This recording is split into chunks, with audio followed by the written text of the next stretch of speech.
హిందూ ధర్మంలో జీవిస్తున్న ప్రతి ఒక్కరికి కూడా పేరు పేరున హృదయపూర్వక ధన్యవాదములు తెలియజేసుకుంటూ, మనం ప్రతినిత్యము కూడా ఆరోగ్య అష్టైశ్వర్య భోగభాగ్యాలతో ఉండాలంటే ఇంట్లో ఉన్నటువంటి వాస్తు దోష సంబంధించినటువంటి ఏమైనా సమస్యలు ఉంటే నివారించుకొని, ఆ ఇంట్లో జీవిస్తున్నటువంటి వారు ప్రతి ఒక్కరూ కూడా ప్రతినిత్యము కూడా ఉదయం లేచిన వెంటనే మెడిటేషన్, అదే తెలుగులో ధ్యానం అంటారు.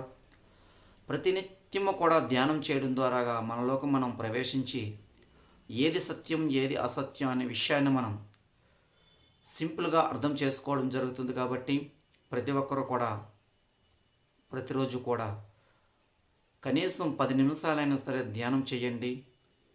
మనస్సు ప్రశాంతంగా ఉంచుకొని నిర్మలమైనటువంటి మనస్సుతో ధ్యానం చేయండి.